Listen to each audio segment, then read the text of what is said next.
नमस्कार। आज हम हिंदी भाषा की 9वीं कक्षा की पाठ्य पुस्तक क्षितिज के पाठ 9 साखियाँ और शब्द की व्याख्या करेंगे, जिसके कवि कबीर दास जी हैं।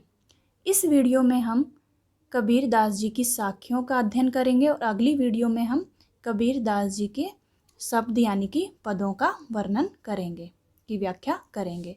तो आइए सबसे पहले कबीर दास जी के विषय में जानते हैं। ऐसा माना जाता है कि कबीर दास जी का जन्म सन 1398 में काशी में हुआ और सन 1518 के आसपास मगहर में उनका देहांत। कबीर ने विधिवत शिक्षा नहीं पाई थी, परंतु सत्संग, पर्यटन तथा अनुभव से उन्होंने ज्ञान प्राप्त किया था। भक्तिकालीन निर्गुण संत परंपरा के प्रमुख कवि कबीर की रचनाएं मुख्यतः कबीर ग्रंथावली में संग्रहित हैं, किंतु कबीर पंथ में उनकी रचनाओं का संग्रह बीजक ही प्रमाणिक माना जाता है। तो आइए कबीर जी की साखियों का अध्ययन करते हैं। मान सरोवर सुभर जल, हंसा केली कराही, मुक्ता फल मुक्ता चुगे, अब उड़ी अनत न जाही। तो देखते हैं इसकी व्याख्या। मानसरोवर, मानसरोवर का अर्थ है हिमालय के पर्वतीय इलाकों में एक सरोवर जो बहुत ही पवित्र माना जाता है। और सुभर, सुभर का अर्थ है लबालब, भरा हुआ या परिपूर्ण। केली का अर्थ है खेलना और मुक्ता फल का अर्थ है मोती। तो आइए इसकी व्याख्या देखते हैं। कबीर दास जी अपने इस दोहे में यह बताना चाहते हैं कि प्रभु की भक्ति में ही मुक्ति का मार्ग है और उसी मार्ग में चलकर हमें परम सुख प्राप्त होगा। उन्होंने इस दोहे में हंसों का उदाहरण देते हुए बताया है कि जिस प्रकार हंस मानसरोवर के लबालब भरे हुए जल में या पवित्र जल में खेल रहे हैं और क्रीड़ा करते हुए वे मोती चुग रहे हैं और उन्हें इस क्रीड़ा में इतना आनंद आ रहा है कि वो इसे छोड़कर कहीं नहीं जाना चाहते। उसी तरह जब मनुष्य ईश्वर भक्ति में स्वयं को लीन करके परम मोक्ष की प्राप्ति करेगा तो मनुष्य को प्रभु भक्ति में इतना सुख मिलेगा कि वह इस मार्ग को छोड़कर कहीं और नहीं जाएगा और निरंतर प्रभु भक्ति में लगा रहेगा। कहने का भावार्थ क्या है कि प्रभु भक्ति के मार्ग में चलकर ही हमें परम सुख की प्राप्ति होती है। अगली पंक्तियां देखते हैं।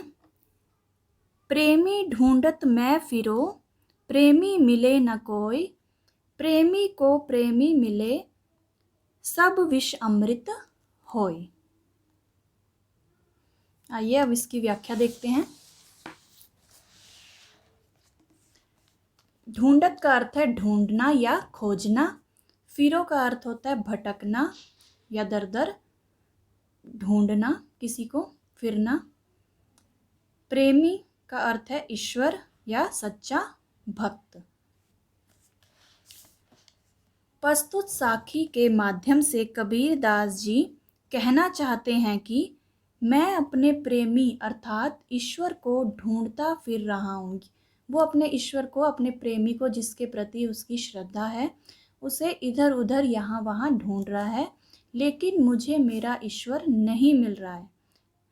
अर्थात मुझे मेरे परम ईश्वर, जिसके लिए मेरे मन में श्रद्धा भाव है, कहीं भी नहीं मिल रहे हैं। और जिस दिन मुझे अर्थात प्रभु भक्त प्रेमी को उसके प्रेमी अर्थात ईश्वर की प्राप्ति होगी। अब देखिए यहाँ पर अभी दिया गया था प्रेमी को प्रेमी मिले। अब एक प्रेमी हो गया भक्त, जिसका अपने ईश्वर के प्रति प्रेम है, और दूसरा प्रेमी हो गया ईश्वर, जिसका अपने भक्त के लिए प्रेम है, क्योंकि ईश्वर भी अपने भक्त से बहुत प्रेम करता है और भक्त भी अपने ईश्वर से प्रेम करता है कि जिस दिन मुझे अर्थात प्रभु भक्त प्रेमी को उसके प्रेमी अर्थात ईश्वर की प्राप्ति होगी, उस दिन मैं इन सभी सांसारिक मोह माया दुखों व तकलीफ़ों के बंधन से मुक्त हो जाऊंगा और मेरे सभी दुख सुख में परिवर्तित हो जाएंगे। कि जब उसे भगवान के दर्शन होंगे, अपने ईश्वर की प्राप्ति होगी, तब उसे किसी और चीज़ की लालसा नहीं रहेगी। प्रभु के चरणों में ही उसके जो जीवन है वह बीतेगा और उसे मोक्ष की प्राप्ति होगी। अगली पंक्तियां देखते हैं। हस्ती चढ़िए ज्ञान को सहज दुलीचा डारी, स्वान रूप संसार है भूखन दे झक मारी। अब इन पंक्तियों में हस्ती का अर्थ है हाथी, चढ़िए का अर्थ है चढ़ना और सहज का अर्थ है प्राकृतिक समाधि। दुलीचा, दुलीचा का अर्थ है कालीन, डारी का अर्थ है डाल कर या बिछाकर, स्वान, स्वान कुत्ता और झक मारना यानी कि अपना समय बर्बाद करना और भूखन का अर्थ है भौंकना।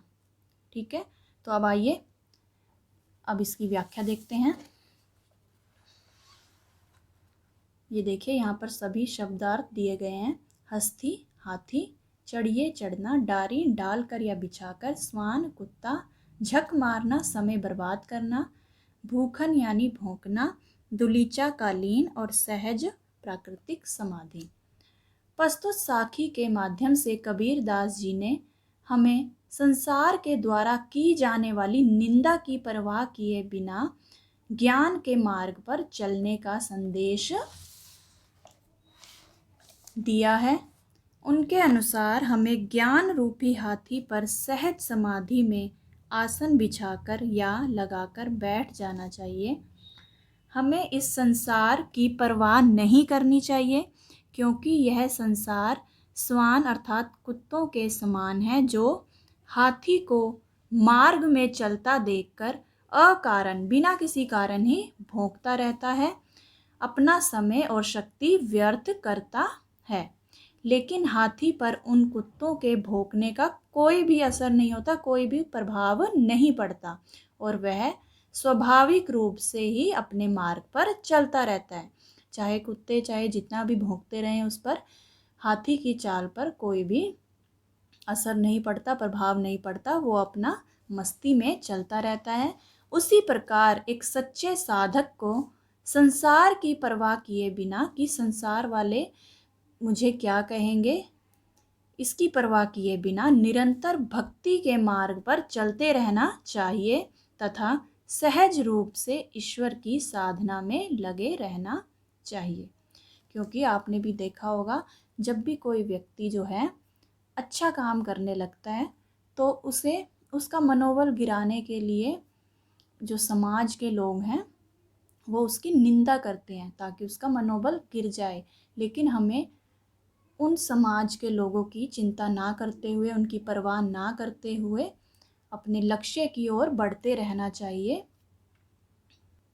अपना ध्यान उनकी बातों से इधर उधर नहीं भटकाना चाहिए। अब अगली पंक्तियां देखते हैं। पखा पखी के कारणे सब जग रहा भुलान, निरपख होई के हरि भजे सोई संत सुजान।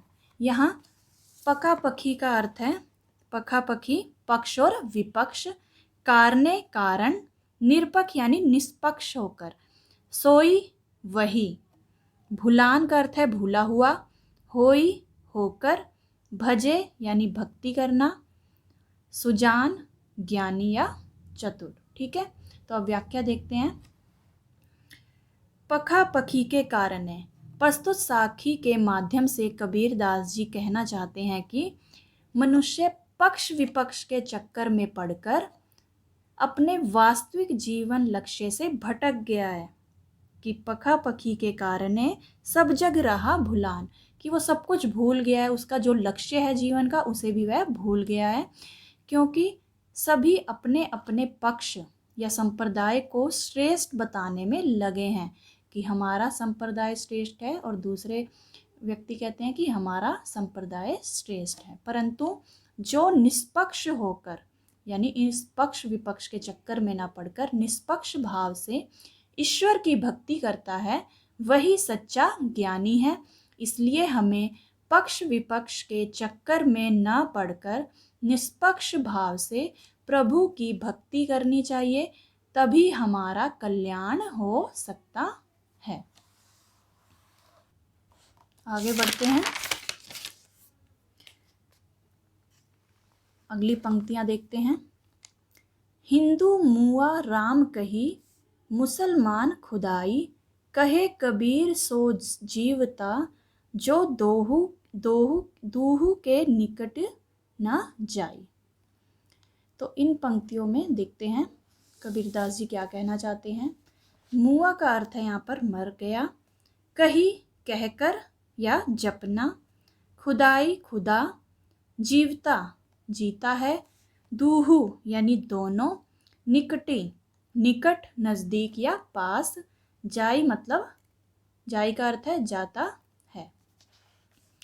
प्रस्तुत दोहे में कबीरदास जी ने उस समय समाज में फैले हिंदुओं और मुस्लिमों के आपसी भेदभाव का वर्णन किया है। कवि के अनुसार हिंदुओं और मुसलमानों के मध्य उस समय द्वेष की भावना थी। दोनों ही एक दूसरे के धर्म से घृणा करते थे। हिंदू लोग राम नाम का जप करते रहते थे और मुस्लिम खुदा को मानते थे। अपने अपने धर्म को सर्वश्रेष्ठ सिद्ध करने के चक्कर में वे मर मिटने को भी तत्पर थे, परंतु फिर भी वे अपने अपने ईश्वर को न पा सके, क्योंकि उनकी भक्ति में घृणा, द्वेष तथा नफरत की भावना थी। कवि के अनुसार हमें धार्मिक भेदभाव के चक्कर में नहीं पड़ना चाहिए, क्योंकि हिंदू मुस्लिम दोनों एक ही हैं और राम खुदा दोनों ईश्वर के ही तो रूप हैं। इसलिए हमें आपसी भेदभाव को छोड़कर ईश्वर भक्ति में लीन हो जाना चाहिए, क्योंकि जो सच्चे मन से ईश्वर की भक्ति करता है वही सच्चे अर्थ में जीवित है और वही सच्चा ज्ञानी है। कहने का अर्थ यह है कि जो हिंदू लोग होते हैं, जो हिंदू होते हैं, वो अपने अंत समय में राम नाम का जाप करते हैं, और जो मुस्लिम होते हैं वो अपने अंत समय में खुदा को पुकारते हैं, खुदा का नाम लेते हैं। लेकिन सही अर्थों में कबीर जी के अनुसार सही अर्थों में जीवित व्यक्ति वही है जो इन दोनों हिंदू और मुस्लिम के जो भेदभाव है उससे दूर हटकर भगवान की भक्ति में लीन रहता है और सच्चे मन से उनको याद करता है, और वही सच्चे अर्थों में जीवित और सच्चा ज्ञानी कहलाता है। आइए बढ़ते हैं अगले दोहे की ओर। काबा फिरी काशी भया, राम ही भया रहीम, मोट चून मैदा भया, बैठी कबीरा जी। अब यहाँ पे काबा जो है मुसलमानों का एक पवित्र तीर्थ स्थान है, और काशी जो है वो हिंदुओं का पवित्र तीर्थ स्थान है। ठीक है। और भया का अर्थ है हो गया। भगवान राम का नाम लिया गया है यहाँ पे। ठीक है। और मोट का अर्थ है मोटा, और चून का अर्थ है आटा, और जिम का अर्थ है भोजन करना। तो आइए व्याख्या देखते हैं इसकी। यहाँ सभी शब्दों के अर्थ दिए गए हैं। प्रस्तुत साखी के माध्यम से कबीर यह कहना चाहते हैं कि ईश्वर में भेद मानना हमारी अज्ञानता की निशानी है, और अज्ञानता की निशानी अर्थात हमारी सबसे बड़ी मूर्खता है। जब मनुष्य के मन से धर्म के प्रति भेदभाव मिट जाता है तो उसके लिए काबा और काशी और राम रहीम में कोई अंतर नहीं रह जाता कि जब वो इस धर्म के भेदभाव से ऊपर उठकर देखता है तब उसे काबा, काशी और राम रहीम एक लगने लगते हैं, उसमें उन्हें कोई अंतर नज़र नहीं आता। जिस प्रकार बहुत ही अच्छा उदाहरण दिया है यहाँ पर, जैसे गेहूं से आटा बनता है, आप सभी जानते हैं, और अगर उसी आटे को और बारीक पीस दिया जाए, मतलब और महीन पीस दिया जाए, तो वह मैदा बन जाता है और दोनों का ही प्रयोग खाने के रूप में किया जाता है। अब बना तो दोनों एक ही चीज़ से है, गेहूं से क्या बना है, आटा बना है, और फिर उसी आटे को महीन पीस कर क्या बना है, मैदा बना है, और दोनों का ही प्रयोग हम किस में करते हैं, खाने के रूप में किया जाता है। अतः ईश्वर को चाहे राम कहो या खुदा कहो, उससे कोई फर्क नहीं पड़ता। ठीक है, अब हमारे जो अंतिम साखी है देखते हैं। ऊंचे कुल का जन्मिया, जे करनी उचना होई, सुब्रन कलश सुरा भरा, साधु निंदा सोई।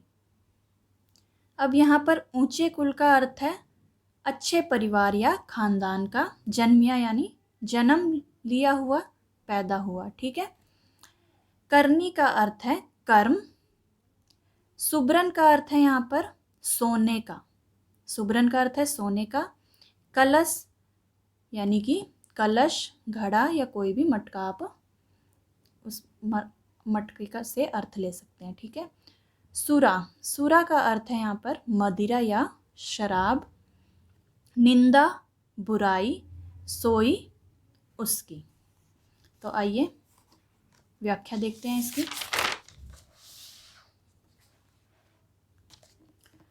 प्रस्तुत साखी के माध्यम से कबीरदास जी हमें यह संदेश देना चाहते हैं कि कोई भी व्यक्ति अपने कुल से नहीं बल्कि अपने अच्छे कर्मों से महान बनता है। उदाहरण देते हुए कबीर जी कहते हैं, जिस प्रकार सोने के कलश या घड़े में शराब भर देने पर, मदिरा भर देने पर भी साधु व्यक्ति उस शराब की निंदा या बुराई ही करेगा, क्योंकि सोने के पात्र में शराब भर देने से वह अमृत नहीं बन सकती। साधु व्यक्ति के लिए तो वह शराब जो है, चाहे उसे सोने के पात्र में ही भर दिया जाए, वो अपवित्र ही रहेगी, वह शराब ही रहेगी। अतः ऊंचे कुल में जन्म लेने मात्र से कोई महान नहीं बनता, बल्कि उसके कर्म उसे महान बनाते हैं। अर्थात हमें जीवन में अच्छे कर्म करने चाहिए, क्योंकि हम अपने अच्छे कर्मों से ही महान और बड़े कहलाते हैं,